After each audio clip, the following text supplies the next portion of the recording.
Chapter 2. A Determined Departure. The early morning sun crept over the horizon, casting a soft, golden light over Dawncrest. It was the kind of morning that promised peace, a calm beginning to an ordinary day. But for Rio, it was anything but ordinary. He stood at the edge of his village, a heavy cloak draped over his shoulders, his sword sheathed at his side.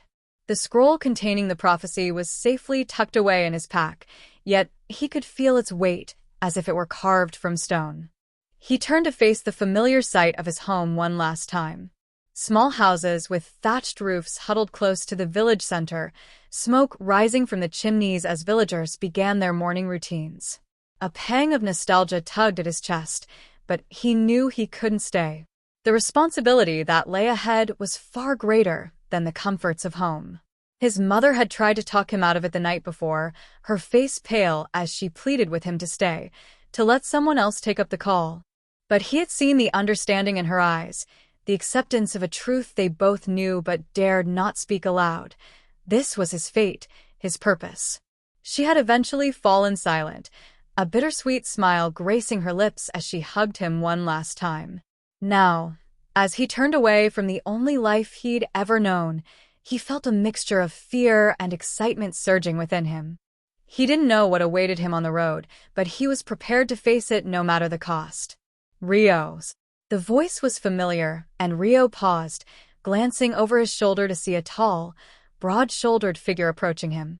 It was his best friend, Kaido, a fellow warrior of Dawncrest. Kaido's expression was stern, but his eyes betrayed the worry that lay beneath. "You're really doing this, aren't you?"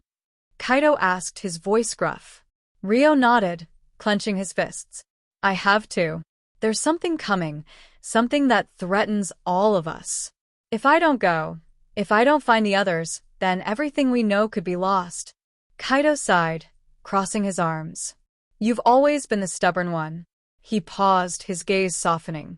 "Just promise me you'll come back." Rio managed a small smile. "I'll come back. I promise." Kaido nodded, though the worry didn't leave his face. From the pouch at his waist, he pulled out a small, polished stone and pressed it into Rio's hand. The stone was smooth and cool to the touch, etched with a symbol of protection, a charm they had exchanged as children, a token of friendship and loyalty. "Keep it with you," Kaido said, his voice barely above a whisper. "For luck." Rio gripped the stone, feeling the weight of years of friendship and memories embedded within it. He tucked it into his pack, nodding gratefully. "Thank you, Kaido," he said, his voice thick with emotion. "I'll carry it with me. Always." With a final nod, Kaido stepped back, his face set in a hard expression. "Then go. And remember, we'll be here, waiting for you. Dawncrest won't fall while I still draw a breath." Rio gave him a brief smile, the resolve in his heart growing stronger. He turned, letting the morning sun guide his steps as he left Dawncrest behind. The path ahead stretched into the unknown, winding through forests, mountains, and towns he had never seen. But the weight of the prophecy, the call to gather the strongest warriors of each race, pushed him forward with a newfound purpose. As he walked, Rio's mind drifted to the words of the mystic, the prophecy she had recited in her haunting voice. One of blood and shadow, one of wild strength, one of nature's grace. Each ally would test him, challenge him, perhaps even resist him. But he would need them, each and every one of them, if they were to stand a chance against the ancient threat that loomed in the shadows. His first destination lay beyond the mountains, in a realm ruled by darkness, the vampire territories.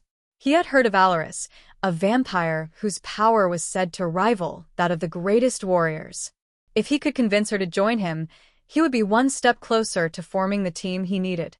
But vampires were known to be wary, ruthless, and loyal to none but their own kind. Winning her allegiance would be no easy task. As he climbed the mountain pass, the air grew colder, the sun casting long shadows over the rocky path. His legs ached, but he pressed on, fueled by the thought of what lay ahead. Each step brought him closer to the unknown, a realm of mystery and danger. But it also brought him closer to fulfilling his destiny, to protecting the world from the darkness that threatened to consume it. By nightfall, he reached a small clearing where he set up camp beneath a canopy of stars. The forest around him was silent, save for the occasional rustle of leaves as a breeze swept through the trees.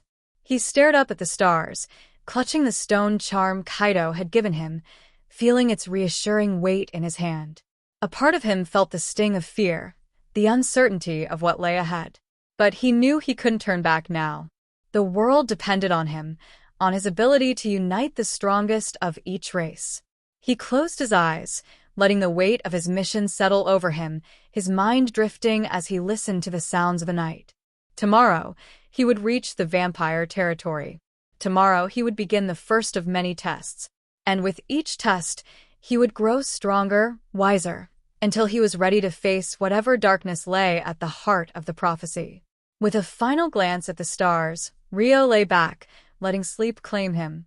His journey had only just begun, but he was ready for whatever challenges awaited him. In the distance, the faint cry of a wolf echoed through the forest, a haunting reminder of the wild strength he would soon seek. But for now, he allowed himself to rest, knowing that tomorrow would bring him closer to the destiny he had chosen.